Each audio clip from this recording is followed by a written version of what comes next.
Chinese थाली, रमेश की दूसरी जिंदगी। अध्याय 1, जेल की दीवारों में छिपा हुनर। कैदी नंबर 77, खाना तैयार है? जी हाँ साहब, रमेश ने मुस्कुराते हुए जवाब दिया।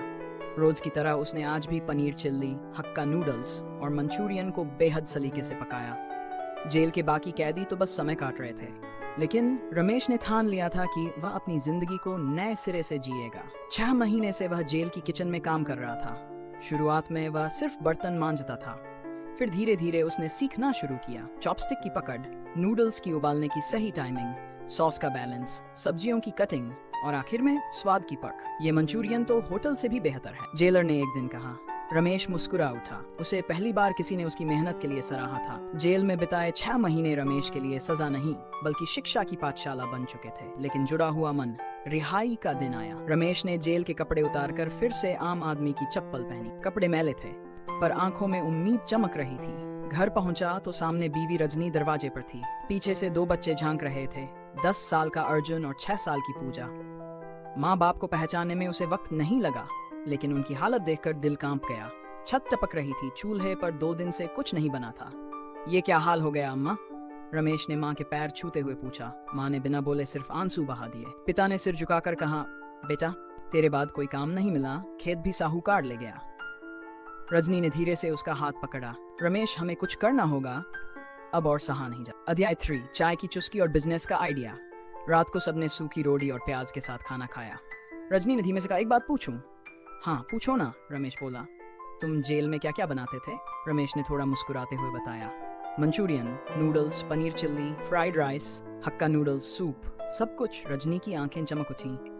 तो फिर क्यों ना हम चाइनीज थाली का ठेला लगाएं? पिता ने भी हौले से कहा, अगर तू चाहता है तो हम भी मदद करेंगे।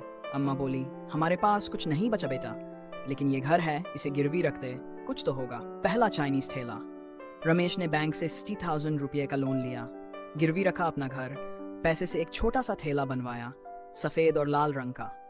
नाम रखा रमेश की चाइनीज थाली। ठेले पर एक छोटी सी बत्ती, 4 टेबल और रजनी साथ में खड़ी होती थी पैसे संभालने। लोकेशन चुनी, हाईवे के पास एक पेट्रोल पंप के बगल में। पहले दिन केवल 2 ग्राहक आए, दूसरे दिन 5, तीसरे दिन 10, पर चौथे दिन एक ट्रक ड्राइवर बोला, भैया ऐसा मंचूरियन खाए जमाना हो गया, 2 थाली पैक करना। रजनी ने रमेश की ओर देखा, उसकी आंखों में गर्व था। थाली का जादू। हर थाली में 4 चीजें होती थी, Manchurian, fried rice, Hakka noodles और स्प्रिंग रोल। एक थाली की कीमत 99 रुपये, लेकिन स्वाद ऐसा कि लोग खाकर उठते नहीं थे, बैठकर दोबारा ऑर्डर करते। एक दिन एक कॉलेज की बस रुकी, बच्चों ने खाना खाया और इंस्टाग्राम पर वीडियो डाल दिया, द बेस्ट चाइनीज थाली इन टाउन। जेल से सीखा, दिल से बनाया। बस फिर क्या था, 2 हफ्ते में रमेश को कस्टमर रोकने पड़ने लगे। संघर्ष की मीठी कमाई। रमेश हर दिन सुबह 6 बजे उठकर खुद सब्जियां काटता, चाइनीज सॉस तैयार करता, बच्चे स्कूल जाने से पहले उसकी मदद करते। अर्जुन थाली धोता, पूजा मेन्यू कार्ड पकड़ती, रजनी अकाउंट्स संभालती और ऑर्डर नोट करती। 3 महीने में रमेश ने 7,000 रुपये का बैंक का लोन चुका दिया और 6 महीने में नया फ्रिज और एक स्कूटर भी खरीद लिया। जैविक पड़ोसियों का प्यार। अब गांव के लोग रमेश को आदर से बुलाते, रमेश भैया, हमारा बेटा भी आपके साथ सीखेगा क्या? रमेश ने एक छोटा सा ट्रेनिंग किचन खोल दिया, जहां वह हर रविवार फ्री क्लास देता।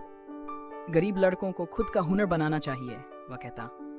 यहाँ तक कि गांव की पंचायत ने भी उसे सम्मानित किया। जेल से निकलकर गांव का नाम रोशन किया। जिंदगी की थली। एक दिन रमेश की दुकान पर टीवी वाले आए।